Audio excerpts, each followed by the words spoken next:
your evaluation now, year three in, of Drew Aller as a starting quarterback. Yeah, man, I think he's struggling. And the narratives about him and what's around him, I think, are a little bit tough. I think you really have to look at the skill set that he has and how Andy Kaltenecki's offense is married up into this point, and it's looked really slow. And I think, maybe say it's this injection of new toys. You got three receivers that had almost 3,000 yards last year cumulatively and have been relatively non-existent. Like they didn't just come to Penn State and get worse. Like they didn't just become bad players.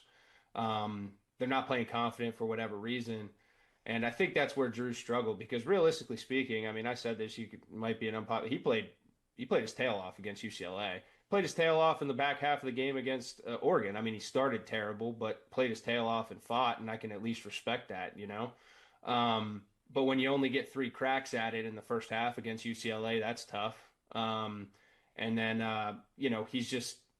he hasn't made the easy plays that he's usually making, and then hasn't quite cashed in on the bigger shots, and that's a combination of him and also how they're calling it. I think the most frustrating thing is just with the offensive line they have on paper, big physical offensive line with the running backs they have. I've been more frustrated with the fact that they haven't just lined up and just simplified it and played matchup football. Because you're good enough to do that against probably 90% of the country.